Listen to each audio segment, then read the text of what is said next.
board workshop of the Board of Trustees of the McAllen Independent School District will be held Monday, June the 6th, 2022, beginning at 5:30 p.m. at the Dr. Ricardo Chapa Boardroom in the Administration Building of the McAllen Independent School District at 2000 North 23rd Street, McAllen. At this meeting, there may be discussion by the board on the items and subjects listed as follow. We'll have public comments, discussion of the 2022-2023 budget, discussion of the 2022-2023 budget, and discussion of the 2022-23 budget, followed by adjournment. Our meeting is in session at 5:30 p.m., and we are going to call for public comments. We have one speaker that is listed, Catherine Curtis. A second call for Catherine Curtis. Final call for Catherine Curtis. That will close our public comment section. So we will move on to item number 3, discussion of the 2022-2023 budget. Dr. Gonzalez. Yes, sir, Mr. President. The Texas Education Agency and School Board Policy CE require McAllen Independent School District to prepare a budget of anticipated expenditures and revenues before June 19th and approved by the Board of Trustees by June 30th.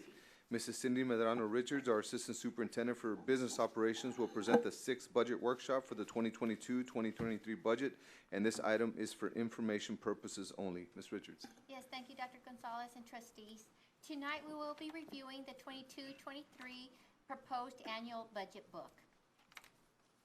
We're going to begin with a budget overview and discuss a few key revenue factors.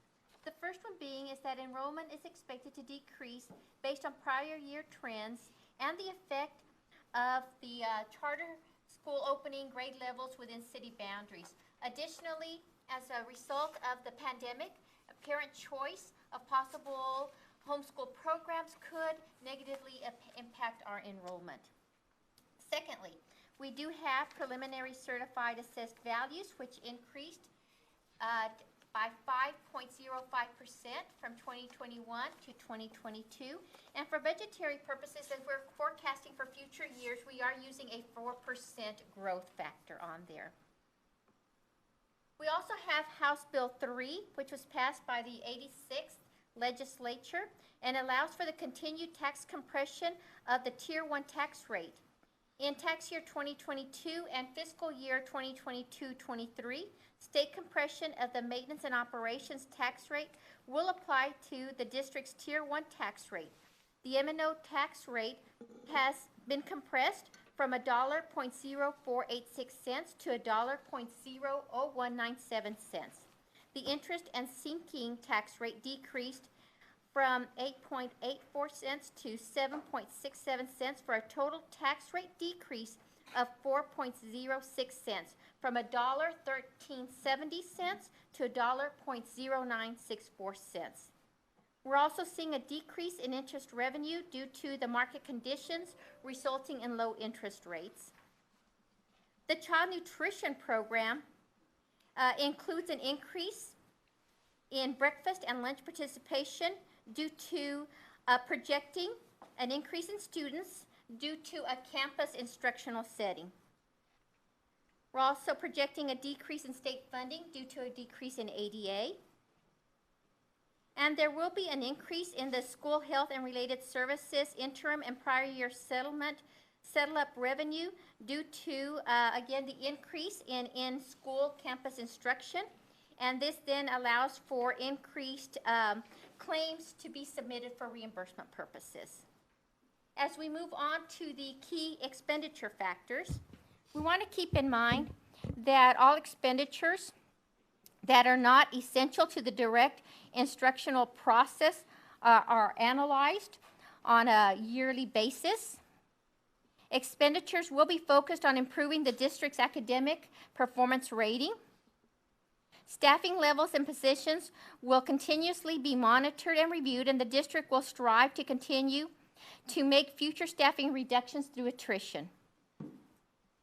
For staff compensation, indicates that salary increases for teachers, librarians, non-teaching professionals, paraprofessionals, and auxiliary staff. The minimum general salary increase for teachers and librarians is $1,140. The compensation plan indicates the entry-level salary for beginning zero-year teacher at a minimum of $52,150 and new to McAllen ISD with 20-plus years experience at a maximum of $62,070. The compensation plan indicates a 2% of pay range midpoint increase for non-teaching professionals, paraprofessionals, and auxiliary staff. In addition, as per TASB recommendation, additional pay adjustments are made across all pay groups to ascertain all salaries fall within the 10% range of market values.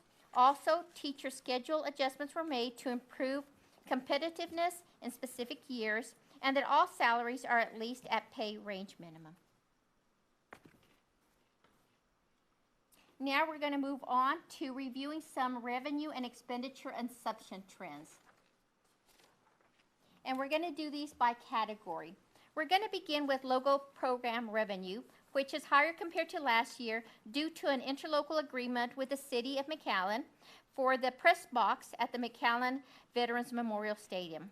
Also, as we've mentioned, the preliminary property values increased 5.05%, and this increase has been offset by a decrease in the total tax rate from $1.1370 to $1.0964.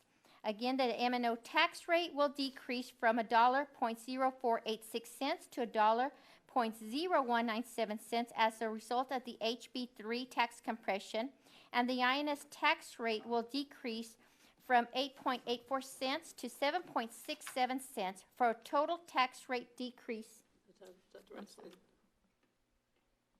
Yes, it is. It was. I'm sorry. It's not what's on that. Are you following the packet, or because That's while you page were, 3. but now I'm on a different page and it's not showing up there. Page 130. Okay, thank you. That explains. Are we good? Okay. My error. Excuse me. Sorry. to No interrupt. problem, no problem. Okay, back on to local program revenues. This resulted in a total tax rate decrease of 4.06 cents. The tax collections are based on 96% of the estimated tax levy calculated on historical trend analysis, and interest revenues are lower due to, again, the current market conditions. Athletic activities revenues increased due to current trends in ticket sales at district sporting events. Now we'll move on to state program revenues. For the general fund are lower compared to last year due to a decrease in ADA based again on trend analysis. The basic allotment weight and the guaranteed yield remain the same, and the per capita did reflect in an increase for this coming year. Moving on to federal program revenue, they're higher compared to last year due to an increase in the child nutrition program and the school health and related services revenues. The child nutrition program includes an increase in breakfast and lunch participation, again due to projecting in face-to-face instruction for the 22-23 school year. SHAR's revenues are budgeted to increase due to an increase in the face-to-face instruction, therefore increasing the allowable claims for reimbursement, as well as including a budget for the SHAR's prior year settle-up. For other resources, they're being budgeted in the Capital Projects Fund as a one-time operating transfer in from the General Fund for the UTRGV Collegiate Academy.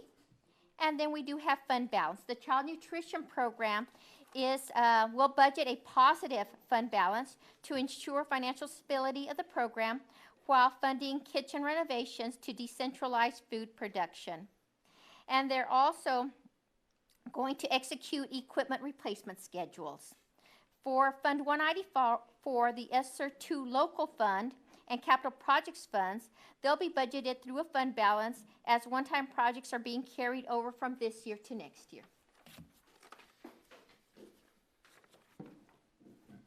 Now we will move on to our expenditures by category. We'll begin with our payroll cost. What we're seeing in the payroll cost is a decrease due to a one-time payroll expense reclass from the general fund to the ESSER 2 fund as allowed by the grant for the UTRGV Collegiate Academy in the amount of $12.5 million and an additional transfer in the amount of $5.5 million to maintain the general fund. And as we went over in the previous slides, Payroll is indicating a pay increase for our teachers and librarians of $1,140. And for the remainder of the staff, it indicates a 2% pay increase, and that pay range is based on the individual's midpoint. As we move on, just again to clarify, we are making adjustments to some compensation based on TASB's recommendations. And so we are seeing adjustments in the teacher and librarian categories as well as other categories throughout the district. We're going to move on to benefits. When we look at our benefits, we do have the health fund, the workers' compensation, and the unemployment fund. All three funds are self-funded funds for the district. The employer health contribution increased to $5,828.40 for next year compared to $5,510.40 in the current year. This again is as an employer contribution for each of our employees. For the workers' compensation plan, that employer contribution was decreased by 50%. And when we look at our third fund, which is our unemployment compensation fund, it's going to remain at the same employer contribution rate as last year at $2.60 per employee per month. Moving on to professional and contracted services, we're seeing it was decreased due to a decrease in electricity cost as a result of the district entering into a contract with a new provider. Also, there's a decrease in the telephone E-rate reimbursement, and this is resulting in higher telephone utility expenditures for the district. But we are seeing a decrease because of the recording of the copier leases from an operating lease to a capital lease as a result of the implementation of GASB 87. As we look at supplies and materials, expenses are lower due to the district taking a conservative spending approach resulting from the decrease in enrollment and state funding. But let's keep in mind that this does include an increase to the child nutrition program due to nationwide food supply disruptions and inflation, which results in increased food cost. In addition, there's an increase in meal participation, which results in increase in food purchases. Looking at other operating expenditures, they've increased due to an increase in the district insurance rates for next year and also an increase in student meals for student travel. For the debt service category, we see an increase due to the recording of the copier leases from an operating lease to a capital lease, again as the result of the implementation of GASB 87.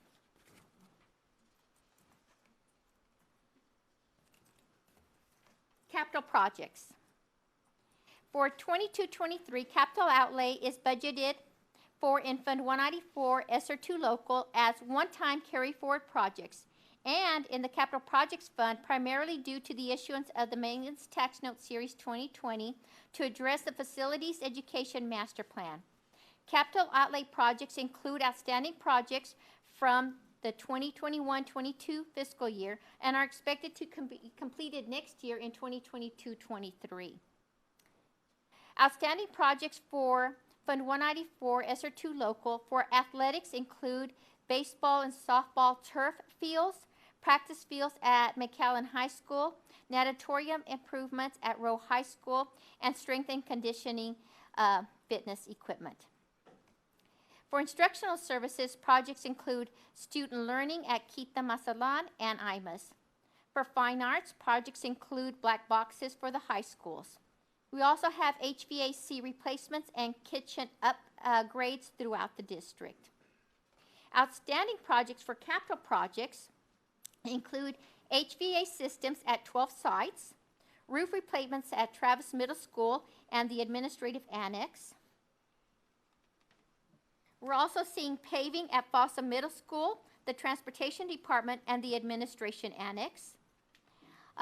Drainage projects, yes. Drainage projects at 6 campuses. Would you like me to continue? No, she was talking Okay, Yeah, just tell me. yeah. Okay. Drainage projects at 6 campuses. Intercom replacements at Travis Middle School. Other projects include press box renovations at the Memorial Veterans Stadium And an inspection for safety and security purposes of exterior door access for all elementary, middle, and high school campuses. Gates for play areas at elementary and middle schools. And again, we've got our ag farm improvements and the UTRGV Collegiate Academy. When we look at other uses, we see an increase there due to the one-time operating transfer from the general fund to the capital projects fund for the UTRGV Collegiate Academy. And now we're going to move into some of the schedules that we have. The first one we have is a budget summary. Administration will be requesting board approval on Monday, June 13th for these particular budgets. We do have the general fund and the debt service, and those are required to be legally adopted by the Board of Trustees. When it comes to the capital projects fund, administration has elected to have that one officially adopted by the Board of Trustees. As we look at the first budget, it is the general fund budget. We are projecting revenues and fund balance at $271,653,350 and appropriations at $270,432,014. Now what you're going to see there is that you're going to see revenues over expenditures. The amount of that is $1,221,336, and this is the positive fund balance we're projecting for the food service department.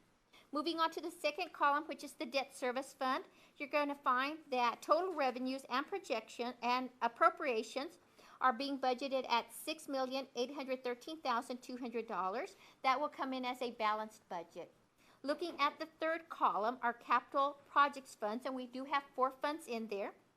They're also coming in as a balanced budget, but that is a combination of revenues and fund balance, and then the appropriations of $22,636,181. The next slide is a budget summary of the general fund. The general fund does consist of 16 different funds within that umbrella. They begin with food service, move on to career, college, military, what we refer to as CCMR, early education, dyslexia, school safety allotment, career technical education or CTE, advanced learners, also referred to as GT, bilingual, ESL, special ed, athletics, fine arts, state compensatory, our ESER 2 local fund, advertising fund, our maintenance tax notes, and the general fund. If you look at these, you're going to find that 2 of them are showing a bit of a fund balance on there. The first one is food service. We've talked about that. They're coming in with a positive fund balance, revenues over appropriations of a little over $1.2 million. And when we look at the ESER 2 local funds, these are carry forward projects from this current year that will be funded through the committed fund balance on there. And right now we have approximately a little over $36 million of projects that will be carried forward from this current year to the next year. The next slide is a 2-year comparison of the general fund, debt service, and capital projects fund. The first column has the proposed budget for next year. The second column is actually our original budget for the current year, and the second column indicates the variances that we have on there. When we look at the proposed budget, we're going to find that our local revenues budget is $95,667,790. Our state program revenues are projected at $122,747,887. Our federal revenue is $24,168,809, and other resources is $12,500,000 for total revenues of $255,084,486. And then we do have some fund balance contributions, and those are all related to our capital projects. Those total contributions from fund balance will amount to $46,018,245. So that's a total of revenues and fund balance of $301,102,731. 138. Got it. That's why I couldn't find it. Thank you. Sorry, it's confusing because there's 2 numbers on our pages. Oh. And so it's 138, not 135 in our packet. In your packet.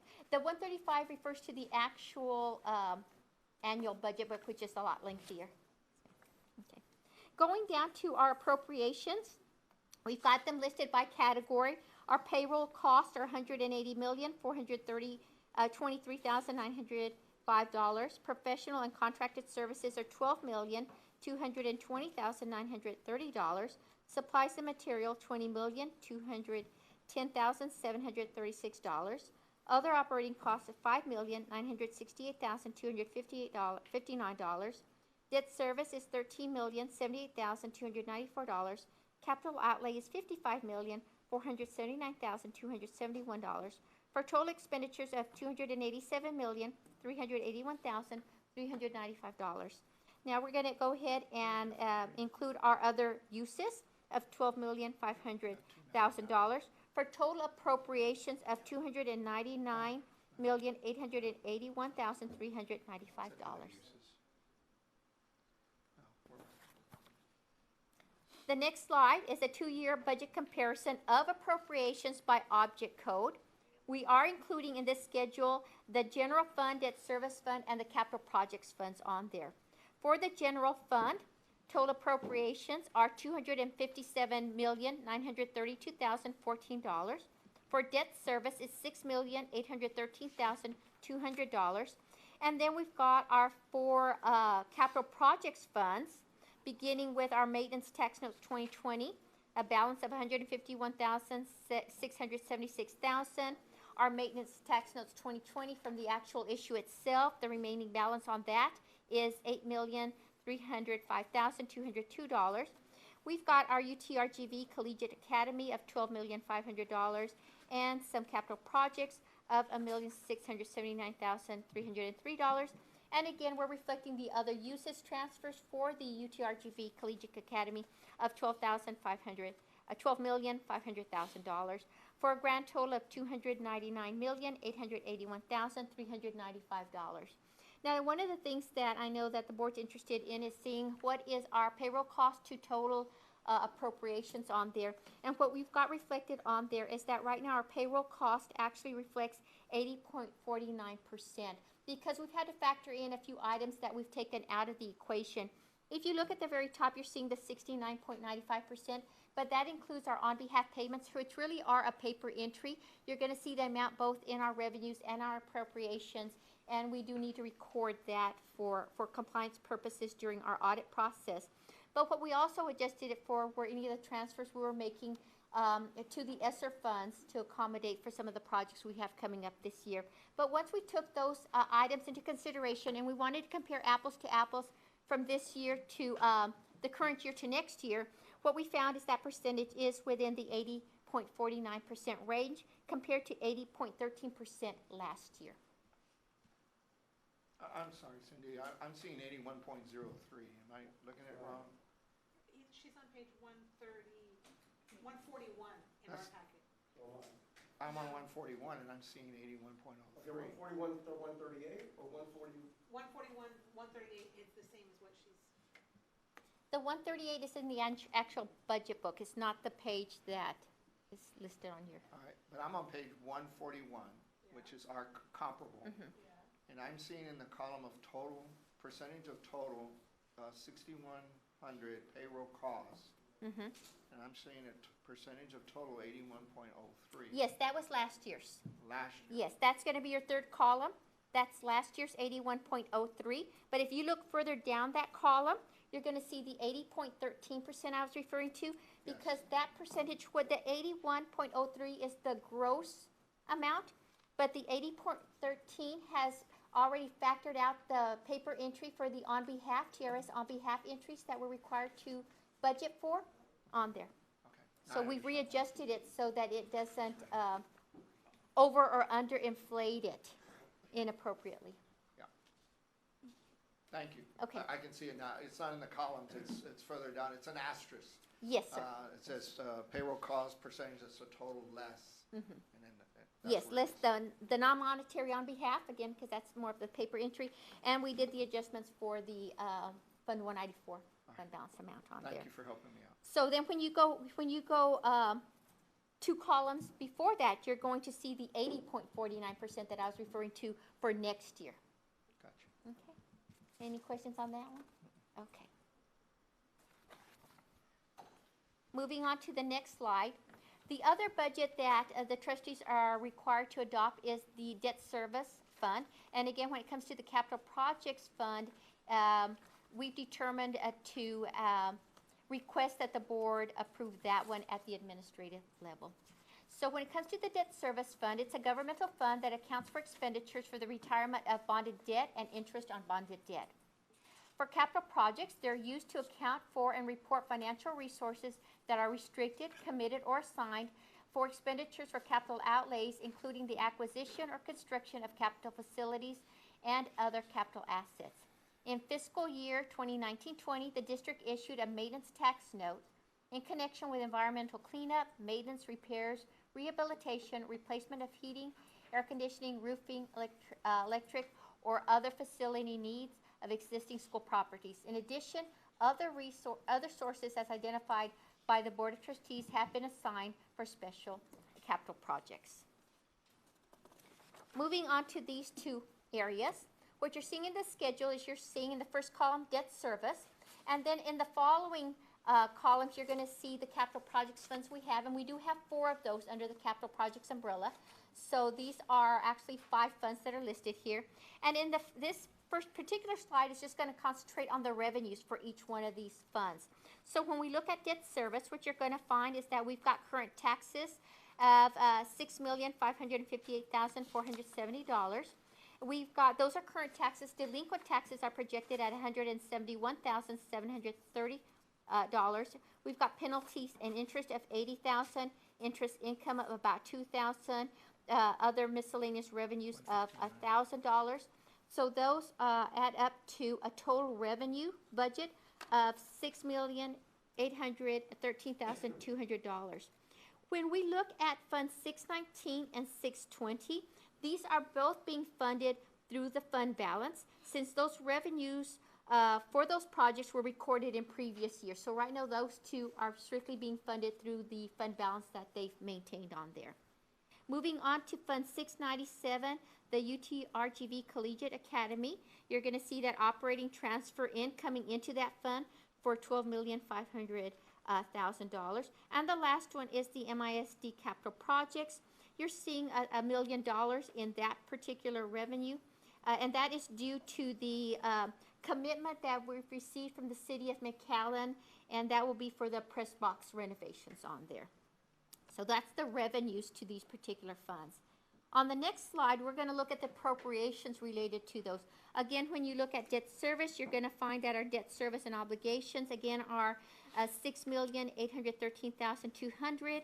You look at the very last row, the projected fund balance is 0 because we are bringing in a balanced budget when it comes to debt service.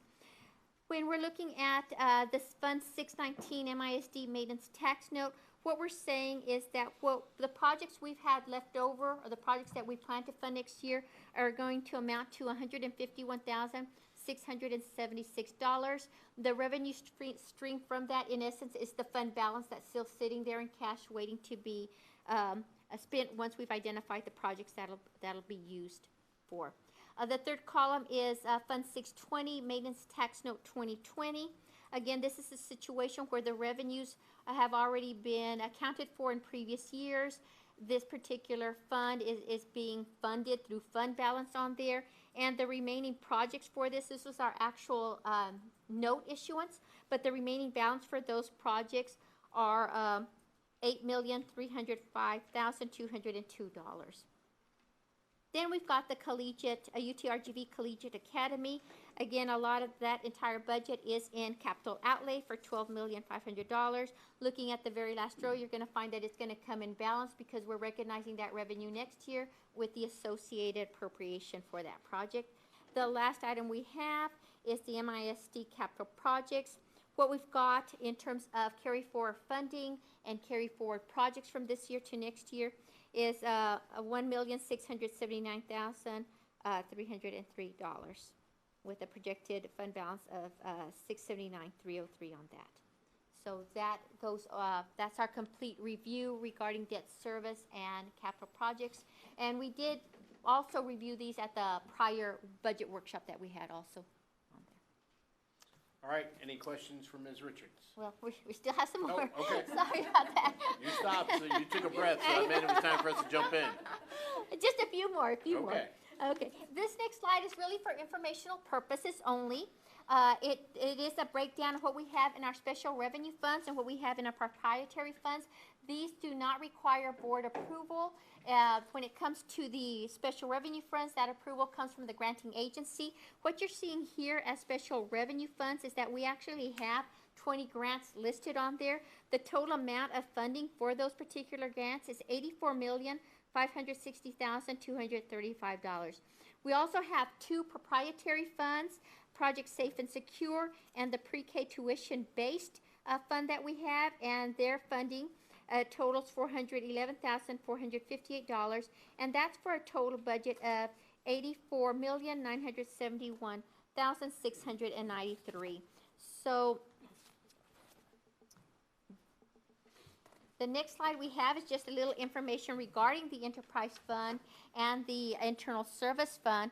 The district again oversees 2 enterprise funds and 2 internal service funds. When it comes to the enterprise funds, these are safe and secure programs that the district has at 8 elementary sites. And they are Milam, Rayburn, Garza, Gonzalez, Castaneda, Sanchez, Perez, and Hendricks. The other enterprise fund that the district has is the tuition-based pre-K fund. It provides a focused full-day pre-K program where children have hands-on, purposeful opportunities for learning. And again, this is availability at all our elementary campuses based on seat availability. The 3 internal service funds that the district has includes the health insurance fund, the unemployment compensation fund, and the workers' compensation fund. And again, this is for informational purposes also. Just again, the recap on the pay information, just so we all are aware that the budget does include a minimum general salary increase for teachers and librarians of $1,140. And the compensation plan for all other staff indicates a 2% at the pay range midpoint increase. As we look at this particular slide, I want to remind the trustees that we are going to be requesting approval on Monday, June 13th of 2 budgets. The first one will be the accelerated instructions budget. We're required to approve this budget prior to us approving the general debt service and capital projects. So this is the first one y'all will see in your package a week from now, and that budget is for $90,600. And you've seen this slide already, but just a reminder, this will be the second request that we'll have on there for approval. We will be requesting that the board approve the general fund budget, appropriations budget, and that's going to be for $270,432,014. We're going to request for the debt service fund approval of $6,813,200,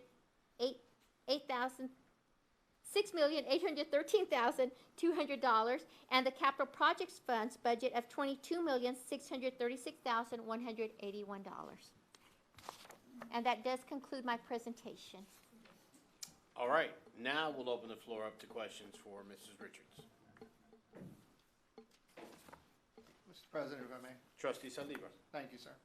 Ms. Richards, on the debt service, and thank you for your presentation. As always, it's very well succinct and detailed, and you keep it at the layman's terms that we can all follow along as we go through this process. But what is the remaining debt on the debt service, total debt? On the total debt, let me go back and look at that.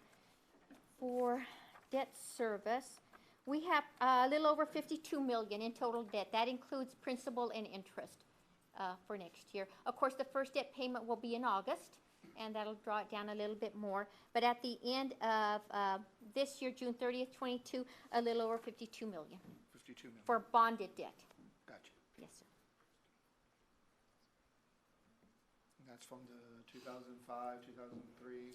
Actually, we had some refundings. So it included the 2013, the series 2013A and 2013B. Those were some refundings we had. We also had a refunding, a 2020A and a 2020B. Thank you.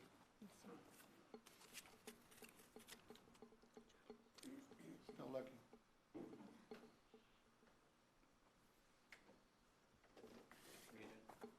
For right now, I'll pass. at the moment. Okay. I have two more questions, but I'm looking for it to answer it. Oh, But I can pass. Trustee Alvarado? On the collegiate high school, those funds are allocated for next year. Yes, sir. What about, the Quinta? Is that also this year's budget or next year's budget? The Quinta is already in this year's budget. Yes, that one came in. Have we, Dr. Gonzalez or whoever? It's part of, it, actually, the Quinta is part of. No, that's fine, that's fine. Sorry. Have we heard from the city? What's their, No, not yet. We're working on setting up a meeting as far as what their plans are. I'd like for that to be on the meeting on Monday, then I'd like an Okay. update somewhere, the city, if they plan to do it, because my understanding from one of the city commissioners that they're gonna punt on that for at least a year to 2 years. I did speak to our city manager, if I may, Mr. President. Yes, I sir. did speak to our city manager, and all intents and purposes from their perspective is to move forward, but just like every other entity dealing with the cost of material, I think he had mentioned they had gone out for one bid, so they're gonna look at multiple bids now, but their intent is to move forward with the project. No, I understand, but they're 20 million over, and so I just don't see, Well, I'll interject some on. I still have the floor, sir. So I'm just curious if we have a report, if we can Yes, do sir. that on Monday. Yes, sir. Okay, I'm done. Trustee Suarez? Well, just to answer that, one of the reasons why it's like that, what I wanted to explain to you is that the reason why they came over budget is because they're doing different ways. They're doing a construction management system, which would save them a lot of money. When you go out just for bids, that means that every contractor that goes out for that bid has to tie up their bond money. So if it's a $30 million bond project and they go out for that bid, that means that that bond has to be tied into them. So that business can't go out for other businesses, which is why it was way over budget. But the new way they're doing it, it'll be more in line with their budget. But either way, what my understanding has been, talking to a couple of commissioners as well, is that even if the construction cost is higher for them, they at no time will ever ask ask the school district for more money. Trustee Peña, did you have a comment? Now, Okay. going back to that question you had, went back to slide 7 on there. So what you're seeing is that Quinta is actually budgeted in Fund 194. You're going to see it right in here. It's part of that $36 million. Ms. Richards, Oh, okay. I was You're fine. just curious on Okay. that. So I'm gonna be more, I'm having buyer's remorse on that project, Dr. Gonzalez. Yes, sir. I totally understand budget. I'm dancing around it. I'm just gonna point blank. We know we're not where we need to be for teachers. I'm gonna point it to you. That's the last project, I think. I know you said that there's a need for it, and I get all that. I just don't see that being a big a need to justify trying to find more money. So that's the only reason I brought it. So, I probably don't need a report on it because, we can, talk about all that. I'm just gonna be point blank tell you that I voted for it, so I'll probably bring it back, Mr. President. And at least for the record, change my vote on that because, I think it's a good project, but I just, in light of our budget right now, I'd rather put that money, have available for other use. So I'm dancing around it. Let me just be distinct about it. That's where I'm at, sir. Yes. It's a great project. I totally understand all of it, but I'm dancing around it. So anyway. Duly noted, Yes, sir. Mr. Alvarado. Thank you. Mr. President, if I may, just for clarification, sir, so we don't bring a report? I don't need a report. Okay. If I ask to bring it back to at least change my vote, it might not change anything. At least I'll feel better, but I might do that. So that's on me. Yes, sir. I'll work within the request as a board member. Yes, Thank you, sir. sir. Trustee Peña, I do have a comment, Mayor. as long as you'll speak into the microphone, ma'am. So that'll be a relationship. Can't sing, I can't speak. So I have a comment similar to that. Not necessarily that project, but I think at this point, we need to find it in the budget. We need to do better for teachers, and we need to do better for security. And so those are gonna be my main topics coming forward. Quick question on safe and secure. How many elementaries do we have We have 8. that do safe and secure? Why don't the others? Well, we have safe and secure programs, but we have other programs through the Boys and Girls Club and other entities in the city of McAllen. So, Just curious, because I Yes. didn't know why only 8. And I'm curious about that, but you're going to hear me loudly. for the rest of this next month and month after about teachers' pay and security, so just beware. Thank you, ma'am. Trustee Suarez. I have some questions, Ms. Richards, when you said that there's been an increase in the amount of per diems for students. What's the current per diem for meals for students? Right now, within Region 1, it's $7, and out of Region 1, it's $8, and we increased that by $1 so that within Region 1, it went from $7 this year to $8 next year. And if the students travel outside of Region 1, it's going from $8 this year to $9 next year to accommodate. And we received a lot of feedback in terms of what some of our vendors are pricing the meals for the students, so we set aside funding for that, Yeah, and I'll we give feel you- we're within range. I'll give you an example. We were up in Florida this last year, and these kids got $6 or $7, and they're only budgeted 2 meals, which is $14 a day times 3 days, and that's the amount of money they were supposed to feed themselves in Florida.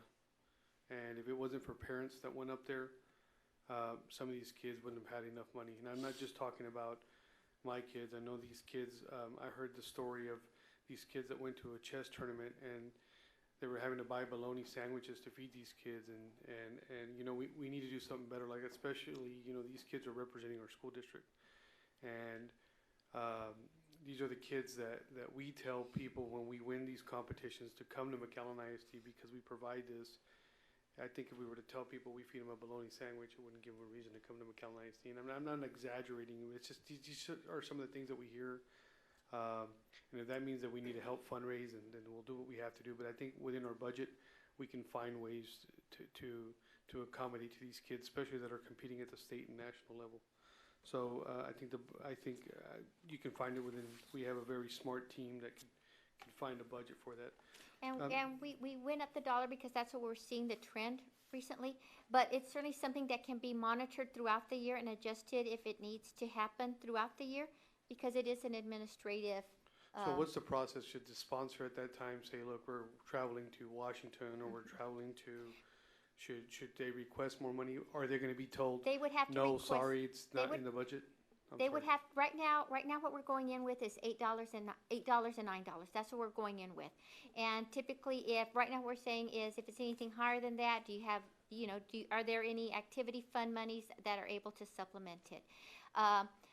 Typically what happens is that if there is an issue with the dollar amount, we try to look at it district-wide so that if we increase it for one program, we're increasing it for all programs. So right now these are kind of standard rates that we have. As the year progresses next year, administration will be monitoring that. We will be receiving feedback, not only from Fine Arts and Athletics, who have the larger programs that deal with student meals, but we do have a lot of academic programs, like you just mentioned, a lot of the UAL trips. So we'll hear from their sponsors through our appropriate assistant superintendent, who will relay it to ELT, and then we'll make some determinations of whether to readjust that amount. So let me ask the question. If I'm a sponsor and I'm taking my kids up to, I mean, why go so far? Let's go to Austin and I'm just going to use chess. For a chess tournament, my budget's $7, and I come and I tell my supervisor, look, I don't think $7 is sufficient. Is the sponsor going to say, well, sorry, that's what the administration gave, or how do they justify getting the extra $2 or $3? Well, right now the rate will be $9 for next year. And like I said, the analysis that was made to prepare this budget indicated that that would be a reasonable amount based on the type of vendors that we use. Depending on where, because sometimes they'll elect to go to a nicer restaurant because they want to treat the kids to a different environment. Yeah. So that's a little different from providing. Well, for some of meal these money. kids, and a lot of these kids that go to these, this is their time that they get out of the valley to experience a nice environment. I think it behooves us to find our way to try to get them that. And it's just my opinion, right? Not the opinion of the board. But just something to look into. The other thing that I want to look at, if you go back, one of the things that I've noticed, I was looking back at the athletics, and I know that we're adding these items, these 3 sports, or the 2 sports to middle school, which is long overdue, which I'm glad being done. Yeah, that's coming up in a little bit, not right now. Well, it was talked about in the beginning of the presentation, that's why I'm talking about it. So anyways, my question is, it's not about those sports, it's about something that's not on here, and I'm wondering if they've talked about it, is with the amount of sports, there's 11 sports for male and females in middle schools, and there's no trainers. How does that work? I mean, what's gonna happen? Because right now, there's 2 trainers per high school. Have we ever considered having a vertical, maybe 1 trainer per vertical team for middle schools? Because that's a lot of kids that are participating with no supervision of any kind of trainers whatsoever. We did have those conversations. I know our athletic director's here. As we were talking about staff, he did mention the need for trainers. Right now, we have, Mr. McClenny, if you would, I know that there's no mic at the podium, but I do know that we have a rotation system with the limited trainers that we have. If you could explain that to our board. Yeah, any student that is injured in middle school, they work with the high school vertical team trainers, and they try to get them the appropriate care that they need. And we know that as a former coach that didn't have a trainer at the middle school, you relied heavily on the high school trainers, and they are outstanding. So what we tried this year also was try to hire a part-time trainer, and that there wasn't much out there just to take care of middle school track meets and so forth. But at this time, our middle school coordinators work very closely with our high school trainers, and the high school trainers will get them to come over to their facilities to do any treatment and so forth. So that's kind of the game plan as we're moving That's fine. I forward. don't want to take up a lot of time, and I know what the current game plan is. If you have some time, is it possible for you to just maybe email the board on what it would cost to get 3 trainers on board, 1 per vertical team, and just email it to us? I mean, I'm not asking for Yes, you sir. to do that right now, but I mean, we can talk about this forever. Like I said, it wasn't part of the presentation. When they started talking about it, I overlooked at that, and I nowhere did I see that. So that's the only reason why I was asking. Yes, sir. I'll yield the floor for now. Thank you, sir. Can I piggyback on what Trustee Suarez was saying on the money that comes out for the meals? Whose budget is that taken out of? Is that budgeted money, like Fine Arts has a budget and they can use what they want out of their budget? They know it's $8 and $9? Yes. And athletics has their own budget for that? So if let's say I'm Debbie Thomas and I'm in Fine Arts and we're going to Austin to compete, whatever, and can I raise it to $10? No, ma'am. No, I'm stuck at $9. Okay, I'm just wondering who monitors that. And so how much is given to athletics for that? Is that like a line item, like code 181? Is athletics? It's just part of their student travel account number, but that budget will include the meals, any lodging, any registration fees. It just includes everything that's related to student travel, and that's defined by TEA.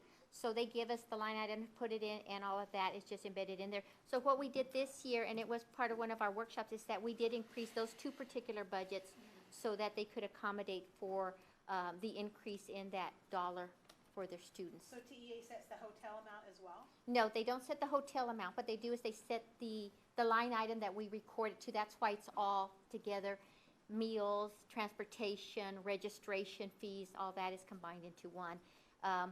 But in terms of our student meals, we set those at the local level.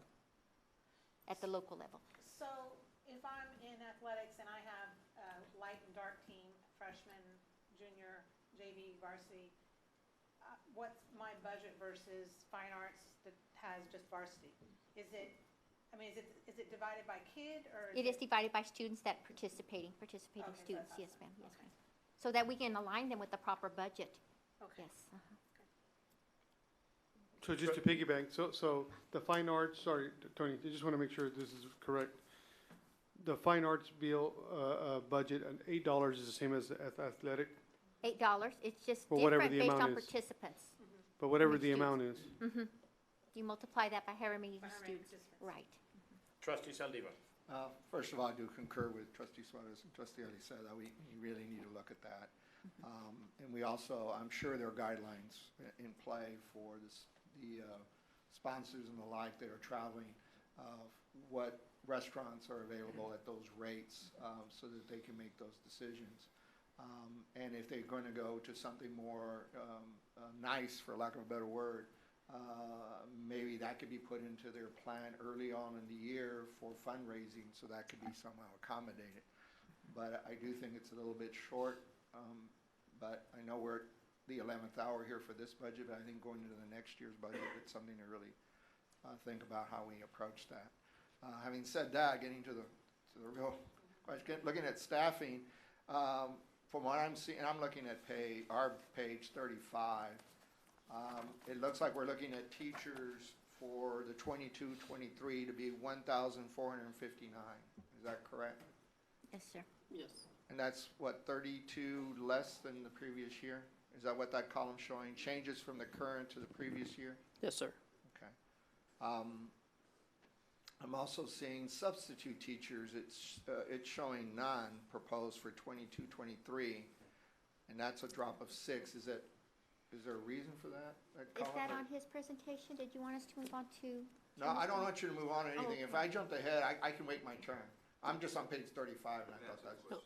I'd like to go ahead and address it. No, I see what you're saying. Substitute for 21-22, it is 6.53, and it is not, doesn't have anything for proposed. I don't know why. I'll have to find that out. Okay. But I know we have about 500 registered substitutes, and Yeah, I remember you mentioned in the hundreds, so I was kind of thinking, how's that showing? So, and maybe it's in a different category, different budget line item. Magic. Sorry? It's magic. it's right here. Maybe. 35. Professional support, 443. This is down 13, almost 14 individuals. It went up 13.87, It sir. went up. That's a positive. So like ESSER, SPED, we put some extra focus in SPED and professional development and literacy to help with those areas.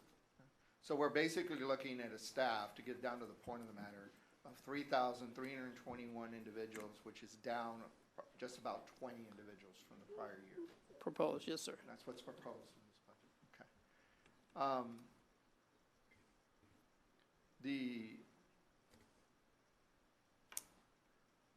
And maybe it's in the next presentation, I didn't see, but one of the questions I had raised was the decompression of teachers over 20 years. Is that going to be at a later point that you're going to be discussing whether or not we're going to be able to do that, or what your plans are or thoughts?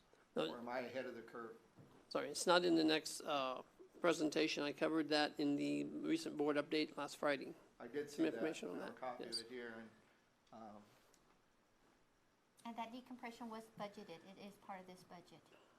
but That- it doesn't look like there's a decompression past the 20 years. It's only salary gained. In other Right. words, you do get the salary, but it didn't look, from what I read and from what I heard, that there was a review of salary after the 20 year.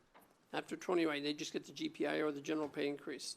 It's the decompression per TASB is the 0 to the 20-year. 20, but other districts, as I understand it, are going beyond the 20 years that TASB suggests. Some districts, some districts are at 23. I think one of our local districts is 35. Yes. Some are in between those numbers. Yes. Exactly. I think it's something we really, really need to be thinking about. And I heard you that we are getting top individuals that are probably in that 20-plus years from other districts coming to us. And then with us, it starts, you look at 20, around the 20-plus, whatever the salary is, what they start off with, is my understanding. Well, equal to 62,132. Is that the way I interpreted it? I'm getting it from the superintendent's report. Says what is the average salary for teachers, librarians for 21-plus years? And we have a 323 teachers and librarians with 21-plus years experience. This average salary equates to $67,017. The minimum salary for 21 years experience equals $62,131, with the maximum salary for 48 years experience equals $83,053. And so that's the explanation we got, but bless Bless you. you. But again, the question is, and it may be the 11th hour for us to do anything here, but going forward, I really think, and maybe we can do it in increments, looking at our budget going forward is maybe 23, 24, 25, and then see how that works for us, and then again, maybe a 27, 28, walk up to maybe a 30, or we stop at the 25, I don't know. But I do think that we need to be looking at that decompression after 20, besides the salary increase they're doing.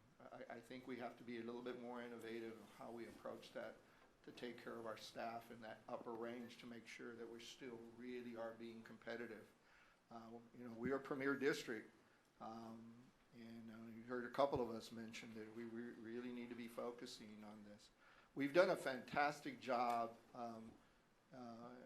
with post-2015 addressing facilities, leveraging the maintenance tax notes, a couple of them, the TRE, which the community was generous to provide that. Unfortunately, the state law and the legislature changed the TRE, and we had to back off of it, so we only got a couple of years gain there. But peor es nada, ¿verdad? And then, of course, how you've managed our budget. We've done well on the facility end, on the support end, on the programs end.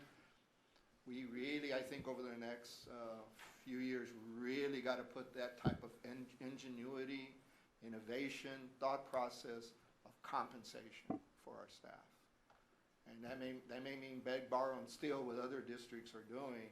And then we're going to have to look at how we manage our costs and expenses if we're going to continue to attract and retain.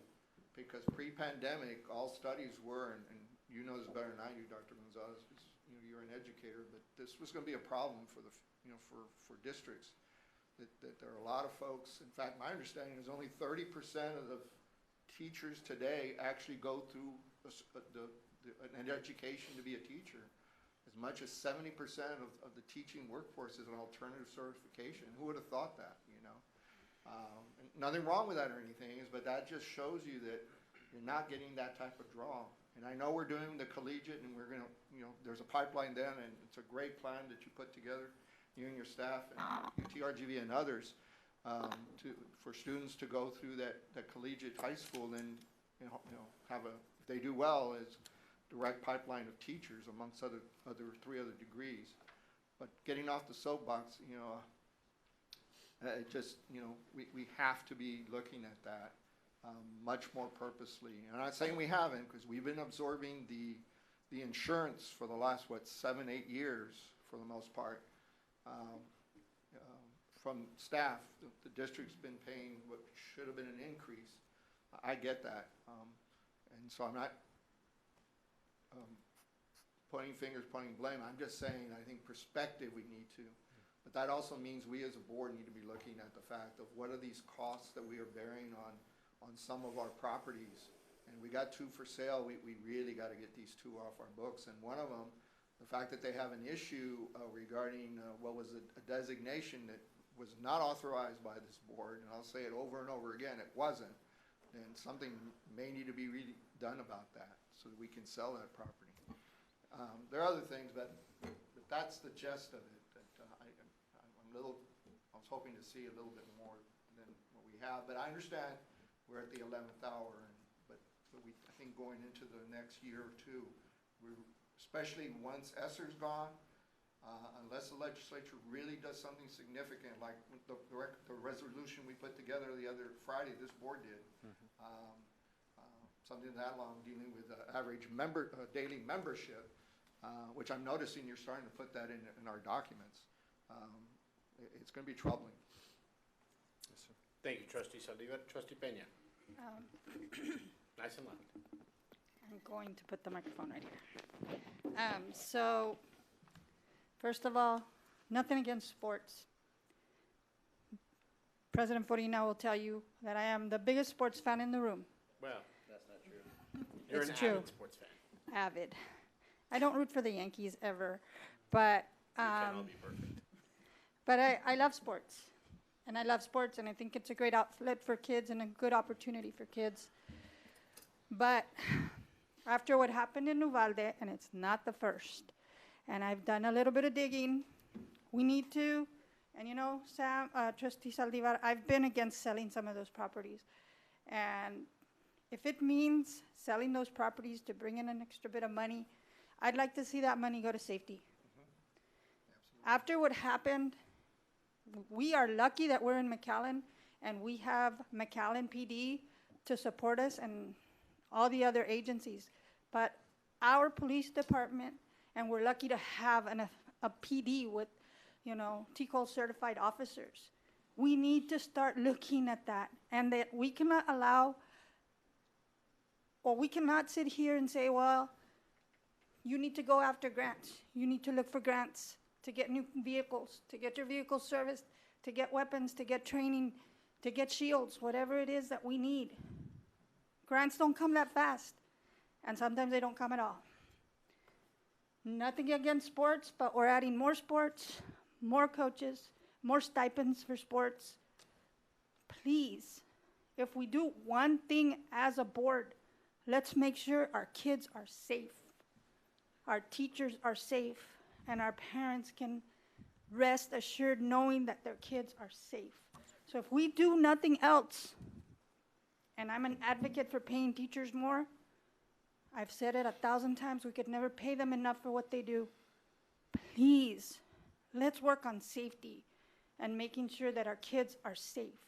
And I'm not gonna stop on that. And that's, again, nothing against sports.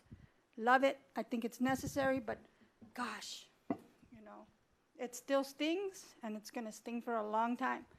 And it has to be something we prioritize. If our schools are not safe, our kids are not learning, and that's bottom line. Thank you, Trustee Peña. Trustee Alvarado. I'd like to give Dr. Gonzalez the opportunity to talk about the TRE, what we did with that money, and the police officers and all the safety features. No, I do want to thank this board. Over the last number of years, we've provided security fencing for our campuses, security foyers. We're working on memorials right now. We also hired 19 additional police officers to have an elementary officer on every campus. We bought a military-grade drone so that we can have eyes in the sky, and we're pushing that way too. As far as funding for equipment, I think that we can always do better. But our police department has a robust 60, what's our staff at the police department? 62. Right, 62, 63, somewhere in that neighborhood. So it's a huge department. A lot of experience, around 14 to 15 years of experience with regard to our certified peace officers. So point well taken. We can always get better, and we will. But I do want to thank this board and the administration for making safety a priority in our school district. And I think that we're ahead of the curve, but we're always trying to get better. I'll reclaim, actually, I would add, thank the city of McAllen, because they passed a TRE that funded us to allow us to do that. So, and I understand where Trustee Peña's frustration is. I just wanted to point out that there wasn't police officers in elementary, and the city allowed for us to do that, so that, thankful to them. But my point, I just wanted to also bring up, if we're gonna add more safety or add trainers, which, we know has been an issue for at least my eyes for a long time, because they're not there at the middle school, and it'd be nice to have one at the high school so they can go down, but we're gonna have to make some hard decisions. And that's why I bring up again, I felt to bring this up, why I brought up the Quinta. I think it's a great project, but the city of McAllen budget in 2021 was $527 million. They have sales tax, they have hotel occupancy tax, they have funds from the city and state, they have parks grants, they have a lot more revenue sources than we do. So if I'm not mistaken, how many revenue sources would you say we have, Ms. Richards? Well, our main revenue sources is the state and local taxes. Okay. That's it. the bulk of what we receive. The hotel occupancy can go higher for the city, and I Right. know it went down COVID. It can go higher for retail, which now we're coming out of COVID. They have a more opportunity, and I'm not trying to disparage any of our city, and I love their projects. But if they're short $20 million on a project, and they can work to bring it down, they can find $4 million. That $4 million is critical to us, critical to security, critical to hiring trainers, critical to one-time pay for teachers' pay. That's what we need to do, because we're at the last minute, and all this sounds great, but how are we gonna help bring revenue into our budget? We have to find cuts somewhere. We have to discuss it. So I'm not at all happy bringing the Quinta, because I know it can affect some kids. I know Trustee Sandoval, for example, mentioned the UTRGV, and that's a high price of $12 million. For me, that's a higher project than the Quinta. It might not be for him, and I totally understand that. I totally respect that. But Trustee Sandoval said we have to talk about these things. And that's why I keep bringing it up. We have to talk about it, because if we want to bring more security, which I do too, we have to cut somewhere. And so that's kind of where I'm at with this. So with all due respect, again, Dr. Gonzalez, I just wanted to point that out. I forgot in my earlier part why I let my motion get to me a little better, and I explained where I'm coming from. It's a great project. The city has more money than we do, in my opinion, at this point, to make that, see it through, but I'll stop there. Yes, sir. Trustee Farin. Go ahead, trustee. Thank you. Saliba. Let me just put it this way. I think that we ought to take a moment and reflect on that investment, and see, it's going to happen anyway, and how we will continue to be a part of it. It could be redefined maybe in some way, maybe spread it out a little bit. Not totally opposed to it. I do think we need to talk about it. But the facility things, that wasn't my idea. That's board members' ideas. 5, 6, 7 years ago, we had to get rid of our excess property because you're paying for something with no children in it. And as you can see, we're struggling to try to get a 2%. We should be at 4% for teachers without blinking an eye. We shouldn't be worrying about their health care. Other districts are paying 100% of their health care. You only do that when you manage costs, cut expenses, and repurpose resources and meet your objectives. And this board, the previous board as well, this was 10 years ago, that any excess property we needed to start to dispose of. So I just the voice of it, but I'm not the only one. But having done that for my company, where I had to close dozens of offices to meet those objectives, it wasn't easy. But there was a reason for it. You got to manage costs, cut expenses to meet all our obligations, especially when it comes to staff. So I mean, that's something to consider and think about.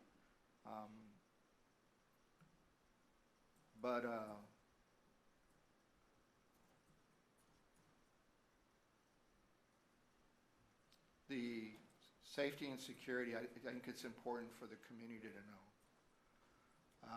Without hesitation and without any concern other than the normal concern we have for our children's well-being, is that this police department and the efforts that have been put together by this administration to execute a very comprehensive plan that was put together with the police departments of the county and the city, and as I understand it, following FEMA guidelines, federal guidelines, has been well developed and well in place.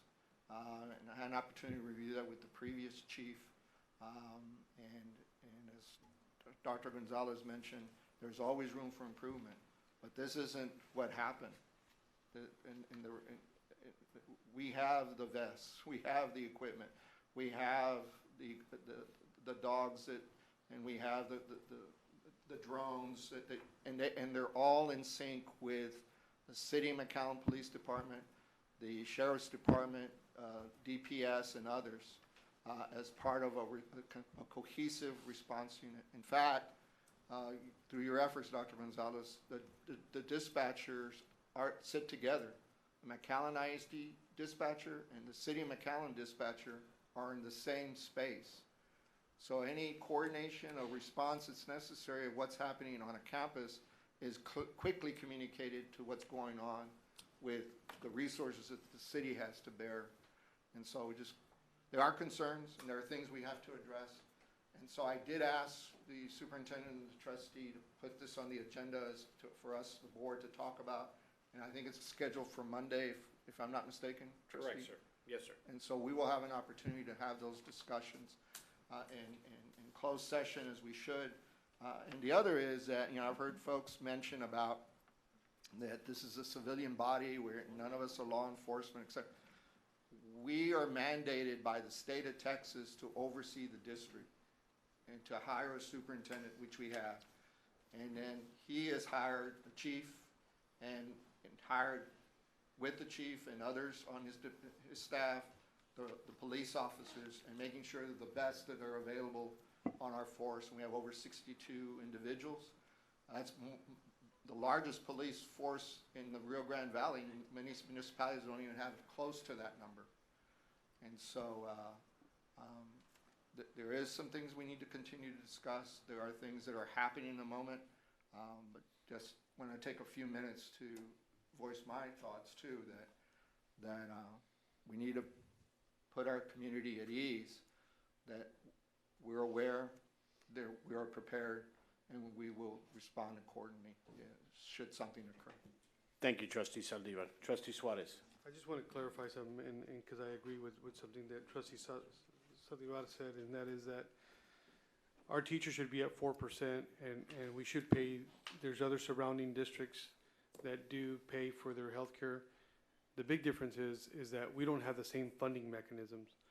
And even if we were to sell all the property that we have, that wouldn't generate enough money for the next 10 years to give them the 4%, unfortunately, because of how we are reimbursed by the state. And I think every board member here would agree that if we had the same funding mechanisms and the same amount of money that these surrounding districts have, it's a no-brainer. Unfortunately, McAllen, because we're property rich and because our taxpayers here, are very, very extremely conservative, there's only so much that we can do with our budget. I mean, it's unfortunate, but that's just the truth.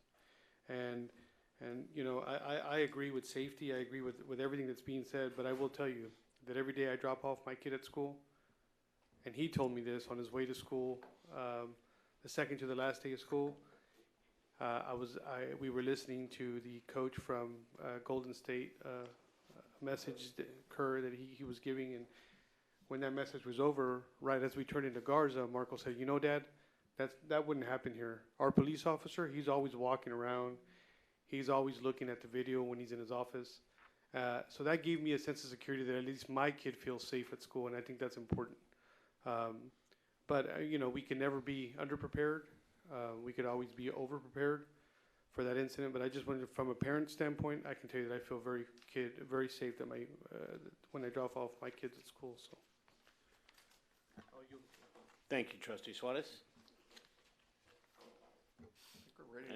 We're ready for the next item. We're ready for the next item. Really quick, I never meant to imply that we don't have enough safety.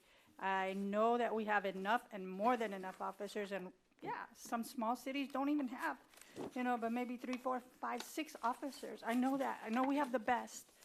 I want to make sure that the best that we have is duly prepared. And that's really where I'm coming from here. And nobody at this table could ever accuse me of wanting anything less. It's where I come from. It's what I believe. It's what I want our citizens to know, and the constituency that we serve, that we're doing the best that we can to make sure that our kids are safe and they can feel safe. Consequently, really quickly, I don't know if every teacher does this, but there was a teacher at Sanchez Elementary during that day after when we had all of those crazy calls and things like that. Her name is Casey. I'll remember her name. She's at Sanchez Elementary. She has all her kids' parents on remind. And when the Mac High incident or whatever it was that happened, whatever things that were going on, she sent all of her parents a text message, and one of the parents sent it to me. And that text message briefly said, in English and Spanish, "Parents, your kids are safe, they're in the room, they're enjoying a movie, and I even got them a delicious cookie." She translated that into Spanish. That parent sent that text message to me and said, "Oh my God, I feel so much better." And so I'll share that teacher's name with you, but I just want to make sure in light of what happened, because no matter how many officers we have, you can never, ever be prepared for something like that. And we need to make sure that this community knows that they're safe, and that anybody that thinks they can come in here and do something like that knows that we're prepared for that. And that's where I'm coming from. Not in any way, shape, or form do I think that we're not prepared. I do think we have the best, and I think they are prepared. But I want to make sure they have all the resources they need in case something like that were to even, God forbid, happen. But yeah, didn't mean to indicate that at all. I don't think anybody took it that way, Trustee Peña, and we appreciate your passion. Trustee Aliceda. No, back to the budget, I was just gonna say, on Monday's meeting, we're not gonna have the ability to vote on option A or B, right? That was at the last workshop, we had option A or B. And so for this next meeting, we're not gonna have the option that I was hoping for of giving higher raises. Okay, that was just my question. Oh, yeah. All right, she yields the floor. Wrapping up discussion, we'll move on to item number 4, discussion of the 2022-2023 budget, the one-time retention stipend and revised fine arts stipends. Dr. Gonzalez. Yes, sir, Mr. President.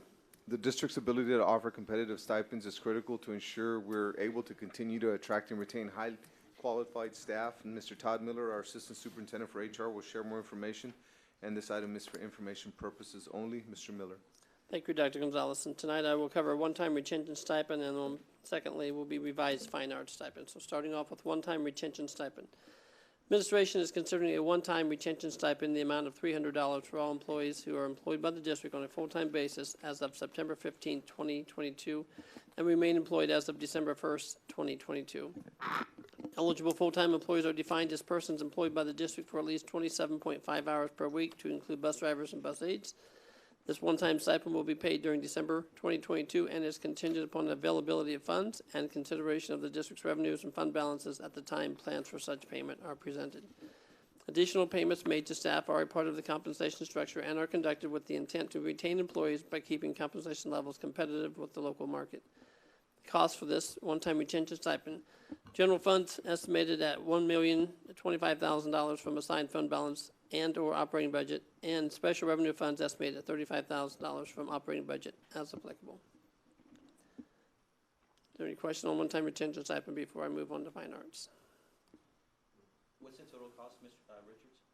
It's $1,060,000 between the two funds, $1,060,000. $1,060,000? Yes, $1,060,000. It would be $1,025,000 for the general fund. The remaining 35 out of the special revenue funds, which are those special grant funds that we listed. And that would be Mr. at the President. Trustee Saliva. So, this is, you're referring to it as retention, I was referring to it as holiday pay, and in the end of the day, it's the same thing, it's something in December before the holidays. Yes, it's basically the same thing. I talked with Mr. O'Hanlon from paying additional money once the school year starts. So if we include it in this year's budget, we're good, and we don't need to have no public hearing. So Okay, retention, stipend, holiday pay, all right, so it's 300 for every employee, full-time employees, sir. full-time employee, okay, and they must be here as of September, 15th. It's the same guidelines that we used the last time. okay, that was my next question, it was the same guidelines, all right, thank you.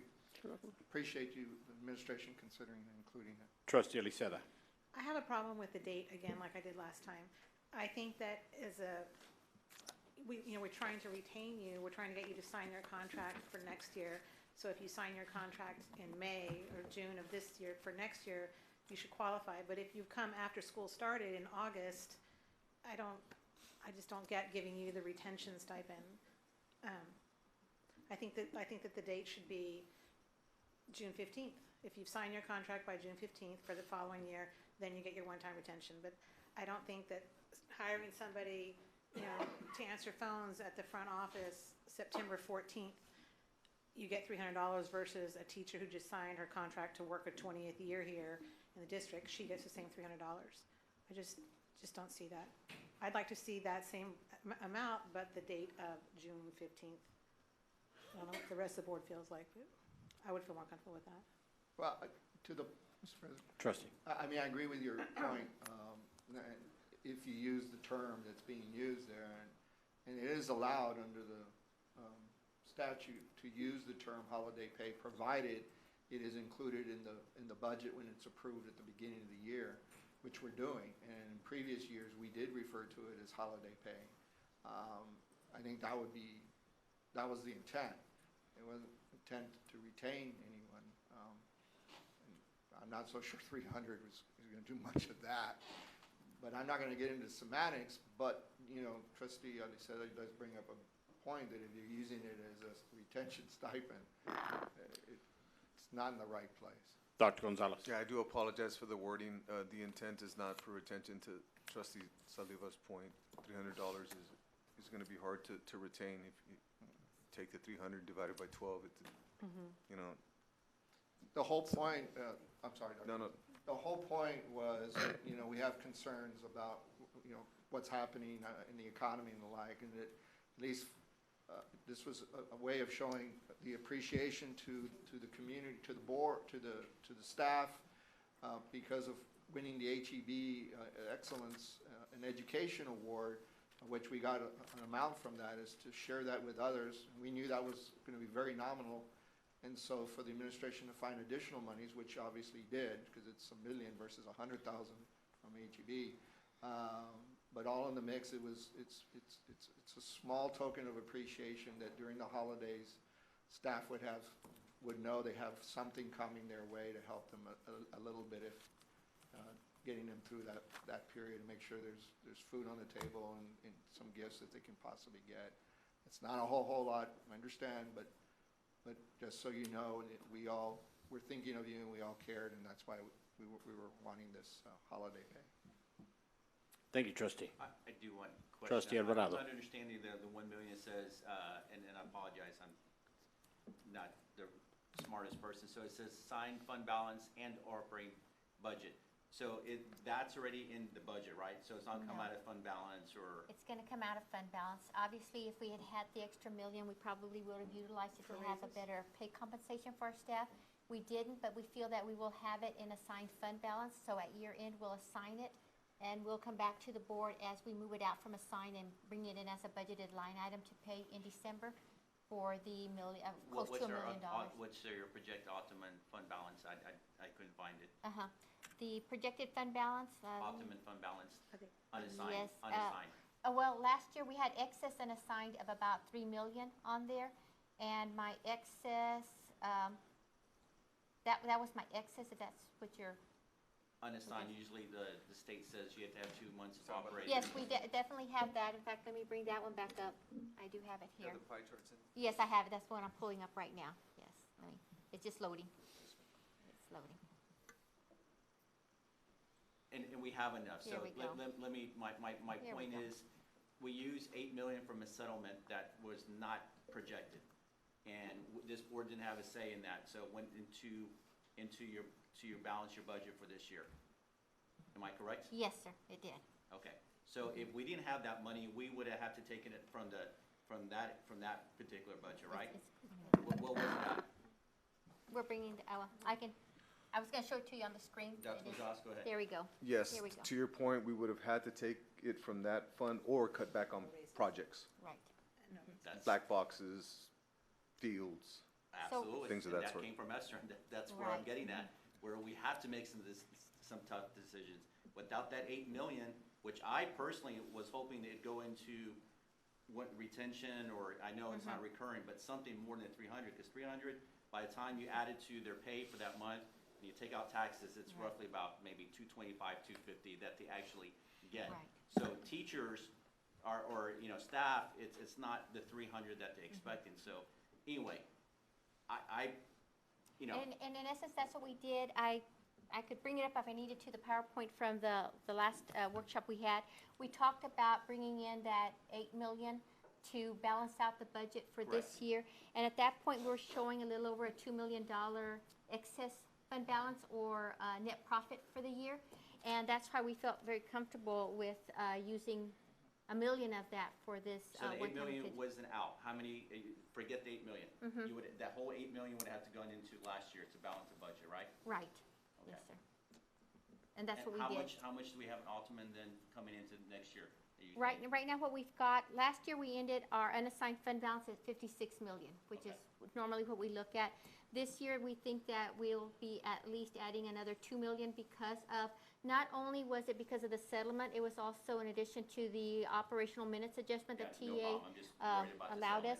settlement. So that at that point, we're thinking about $2 million. Of course, as we're cleaning up budgets and wrapping up budgets for the year, there may be more left on the table for us, but we won't know that probably till September, once we're finalizing all our payments out to vendors as we close the books. And I And guess right now, that's the what excess is 3.5. you said what I kind of feel, without that 8 million, we would have had to make some tough decisions this year, Yes, sir. right? I mean, you said we have to cut some budget, so I think that's where we're missing the boat a little, because we're all said, well, we had 4%, we would be okay. We're not close to 4%. And that's the standard we want to have. And I know we have a little bit of budgeting, but same time, got to make some hard decisions. So, again, I just, you know, because I think we got saved by the 8 million, but the reality is this, I didn't have a say that was going into that. Y'all made that decision, right?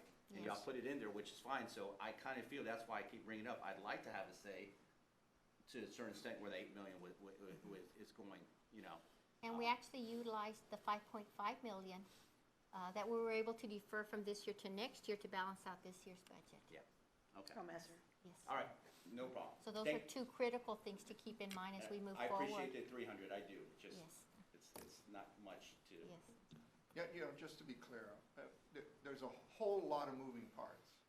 And there's no one answer Correct. whether we sell or whether we do this or not. That was never my point. It's the cumulative of decisions that are being made, whether on the athletic side, whether it's fine arts, whether it's weight rooms, all of that costs money. And so if we're shifting, and we're thinking of shifting, and we ought to shift, because if the need and the demand of the student population is that, and it seems to be, then some other aspects that are not drawing the numbers or not showing the interest, we need to really think about. So again, you know, it's managed costs, cost avoidance, cost savings. Those are the three components. All of you in finance know this better than anyone else. We know it because we are business people, and we have to make those decisions. That's all I'm saying is those elements have to come into this as well. And so it's not a one thing that would get us to that. I just happen to mention one thing. But other trustees have mentioned other elements. And so I think in the cumulative, those discussions have to be made going forward. That's all. And at 4 million, we really need to rethink that as well in the discussion. We may be fine with it, and if we are, we're good.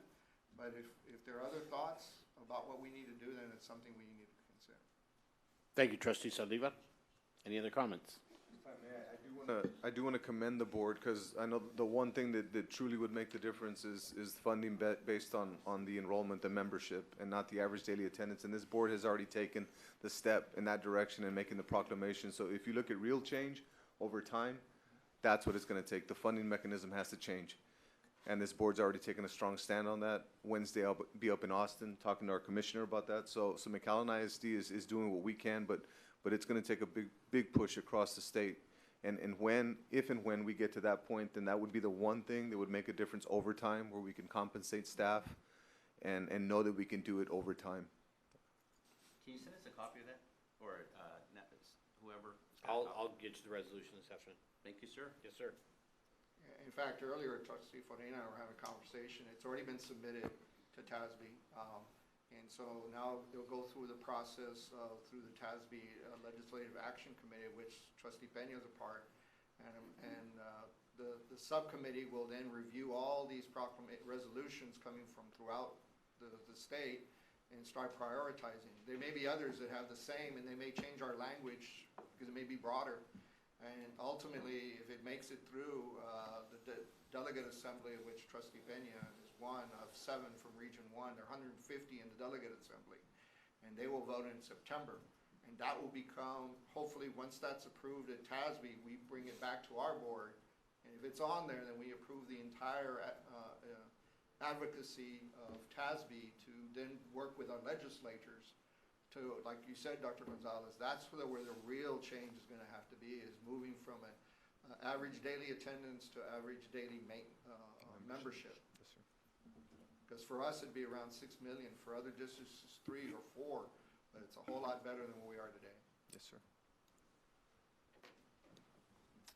All right, board, any further questions or comments? Mr. Miller. So I will update this from one-time retention stipend to holiday pay.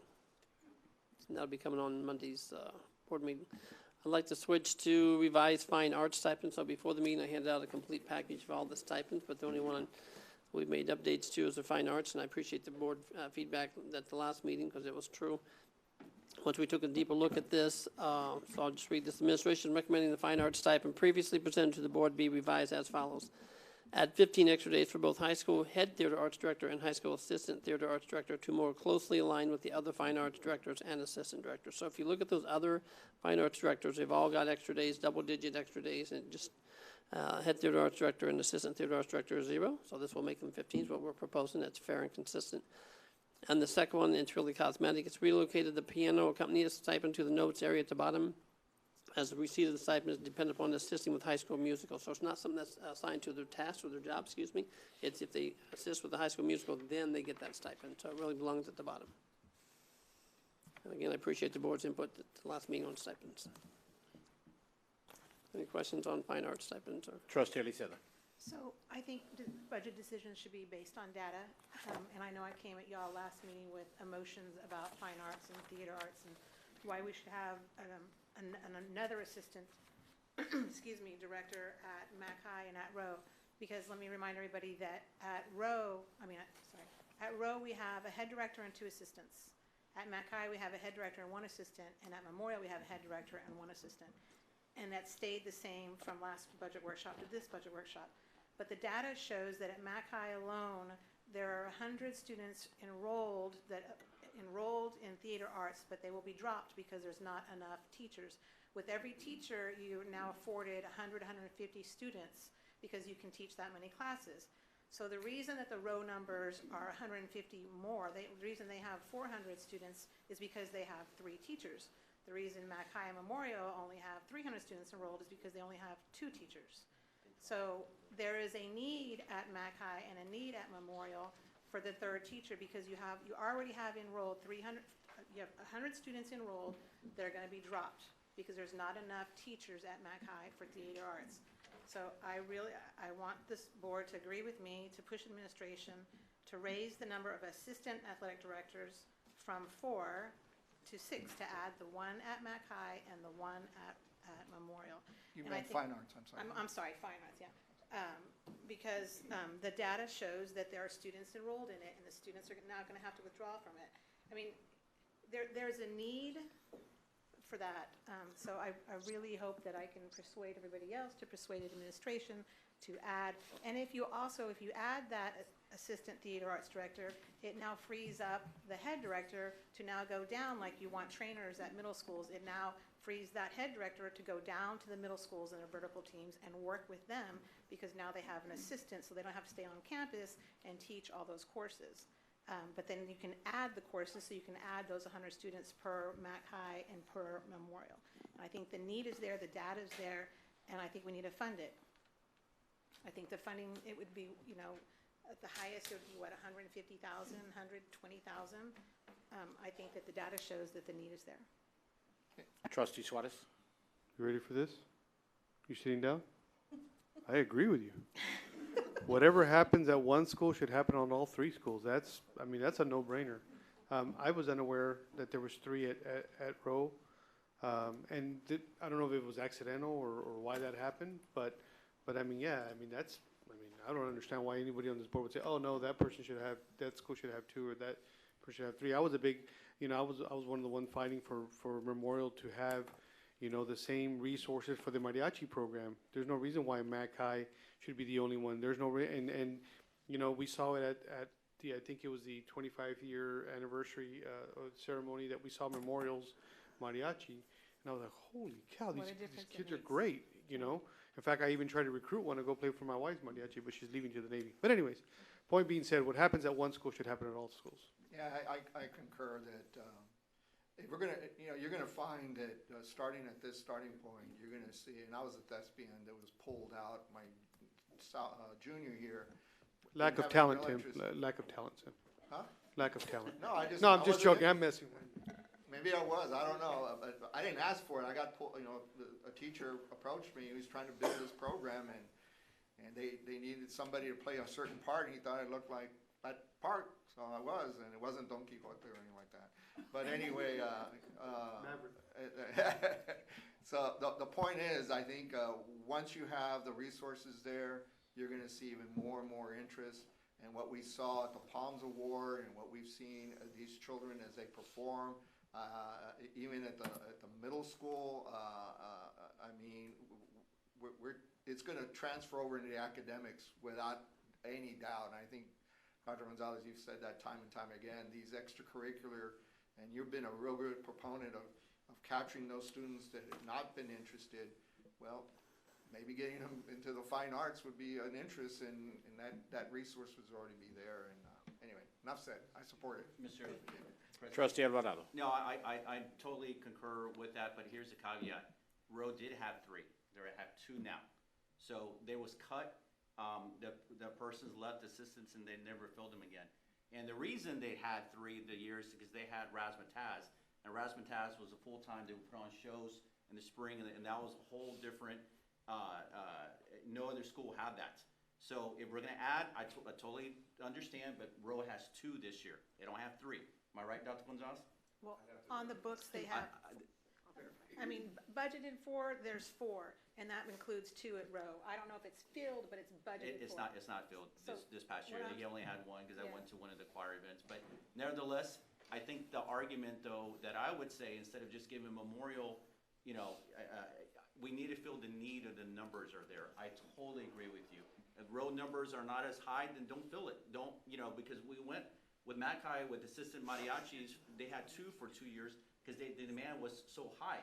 Now everybody else has come up, and I understand we're kind of even it, but if Mackay has need, fill it. Absolutely. But Roe, my understanding did not fill that last one again, because Ms. Thompson said one of the last ones, they were at 2. So I would only cautious if we're gonna fill, and if it's 3, that's okay too. Their numbers justify, because they have a little bit more programs than Memorial does, and Mackay in terms of the Razzmatazz. So they offer something additional. Maybe that's what Mackay wants to do, so maybe we need to hire them. But if we do hire somebody, then make them do the same thing that Roe's doing. We gave Mariachi 2 assistants, and we told the other schools we want to see the numbers come up, right? So we're all saying the same thing. I just think we got to let Ms. Thompson handle that in terms of it's the same athletics. If you have more kids at Memorial playing football than you do at Roe, why are you going to give more teachers? So anyway, I'm off subject, but it is what it is. I think we're on borderline governance right here, trying to tell how many. So I think we need to move on. Thank you, sir. Again, to avoid board governance, these are suggestions, thoughts. Yeah. It's, you But manage the district. I agree with you too. Just want to make sure The administration is very clear on that, sir. No, sir. I think the We're very clear clear on example of, suggestions. Very clear. the clear example of putting in resources was the newly rebuilt ag farm, and the way that we've seen a dramatic They will increase come. in FFA participation.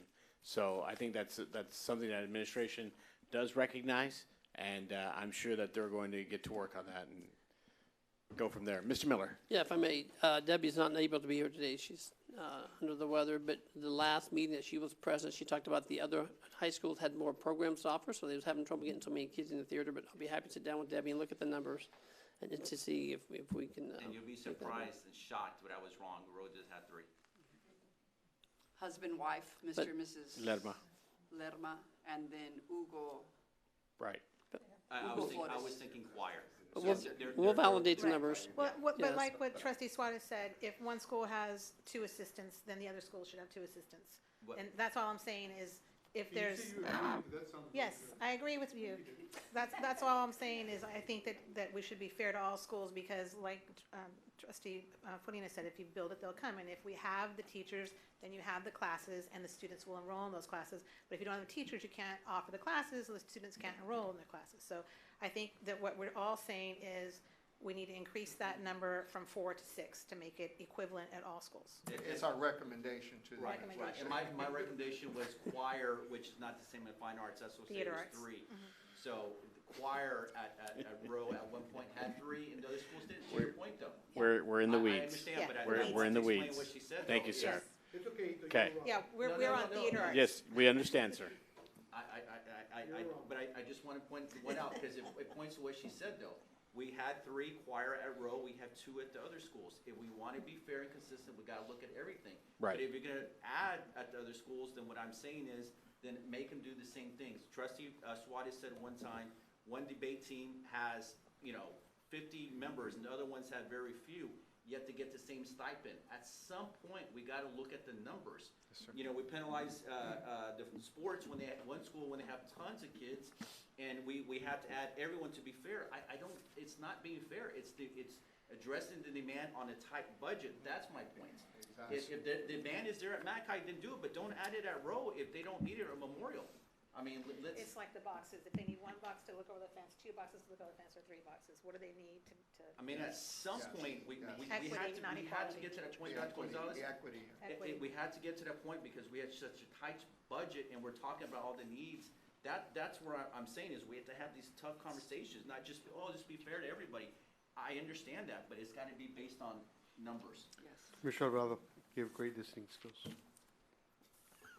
All right, Oh, because I listened to you that. That's all I have, sir. that's all Mr. Miller has. Any other comments? Any other questions? How many more workshops do we Thank have you for after your this? work, appreciate it, thank you. All right, It's my last one. no more comments to be had there, so our next item on the agenda is adjournment. No. No? Am I, okay, I'm one ahead then. My bad, But we can go with you. my bad. Move to approve selling all real property. You had me at adjournment. Update on the sale of real property, that is item number 5. And I move to approve to sell all real property. How about if we get our update first, and then we'll We go? need some for kids. Yes, sir, Mr. President. Mrs. Adele Felix, Being used, how's that? Interim Assistant Superintendent for District Operations, will present us with an update on the sale of real property. And I do want to commend the team and this board on the amount of property that we have sold over the last number of years. It is commendable to see the effort, and we look forward to moving forward with the last pieces of land that we have. So, Ms. Felix. Yes, thank you, Dr. Gonzalez.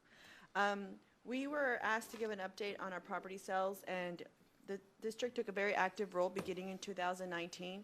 So we have sold 5 properties totaling $3.7 million.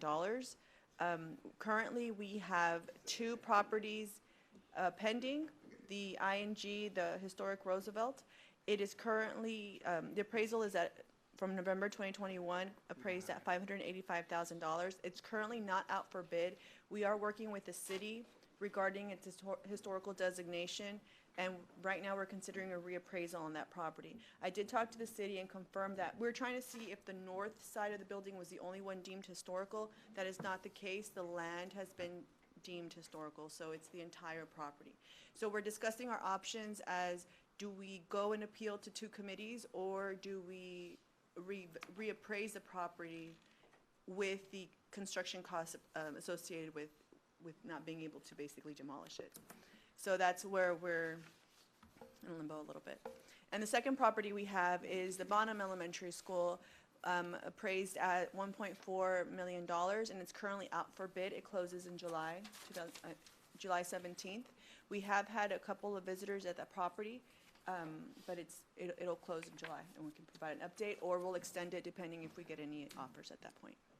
And just to make sure, the caveat on the sale is the usual ones that we have. You cannot come in and make another educational. Okay. Correct.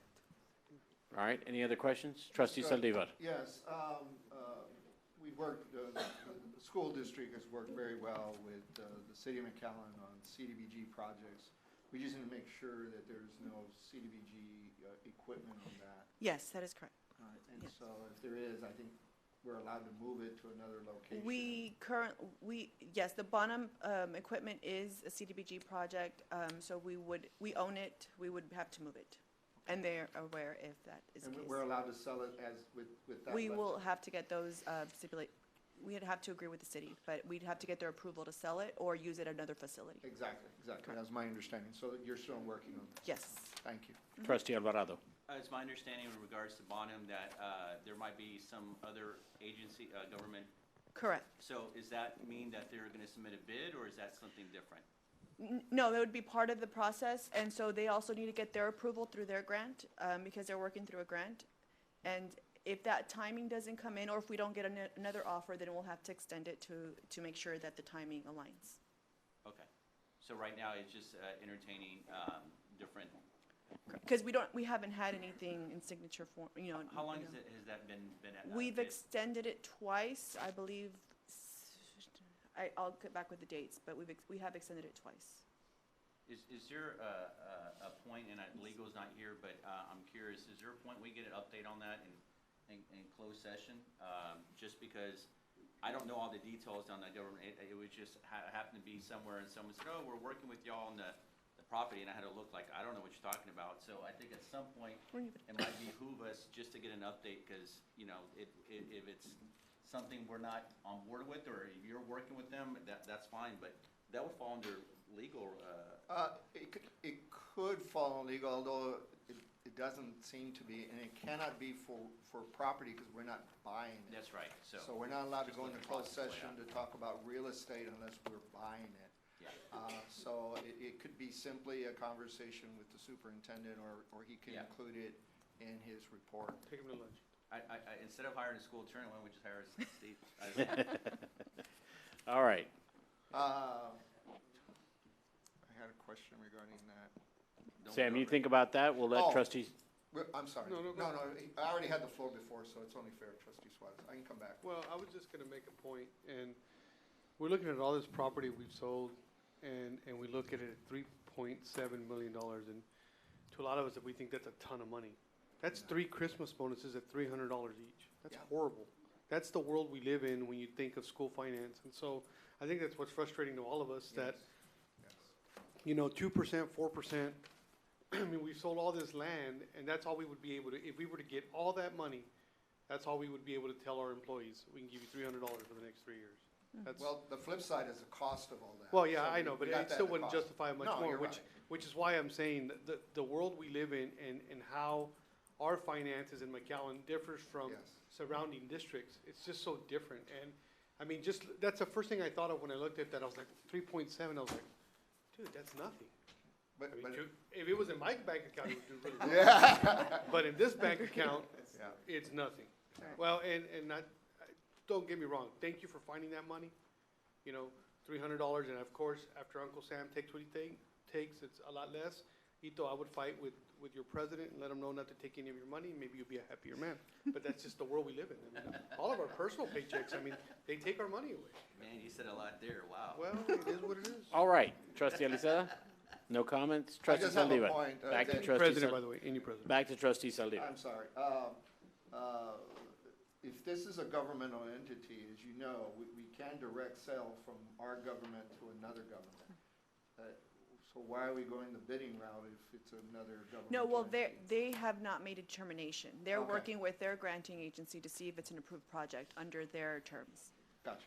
Okay, now I understand. But if they do make that, Yes. you know we can pivot. Correct. And then it's a legal conversation. Okay. Thank you. Trustee Peña? Just want to say thanks to all of y'all for keeping us fiscally afloat. And, you know, I don't envy any of y'all's jobs because it's real easy for us to sit here and say, find the money, we need to do this, we need to pay for that, you know, whatever. But on the flip side, because of this crazy funding model, you all have to really, you know, work hard to make sure that we are able to do what we do and be the best in the state. So, thank you. Thank you. Thanks, Natalie. Thank you all. Thank you. All right. I move to adjourn, Mr. President. We have a motion to I adjourn. Is there a second. second? Second there is by trustee Peña. All in favor, signify by saying aye. Sorry. Aye. Aye. All opposed, same sign. The ayes carry it 6-0. This meeting is adjourned at 7:18.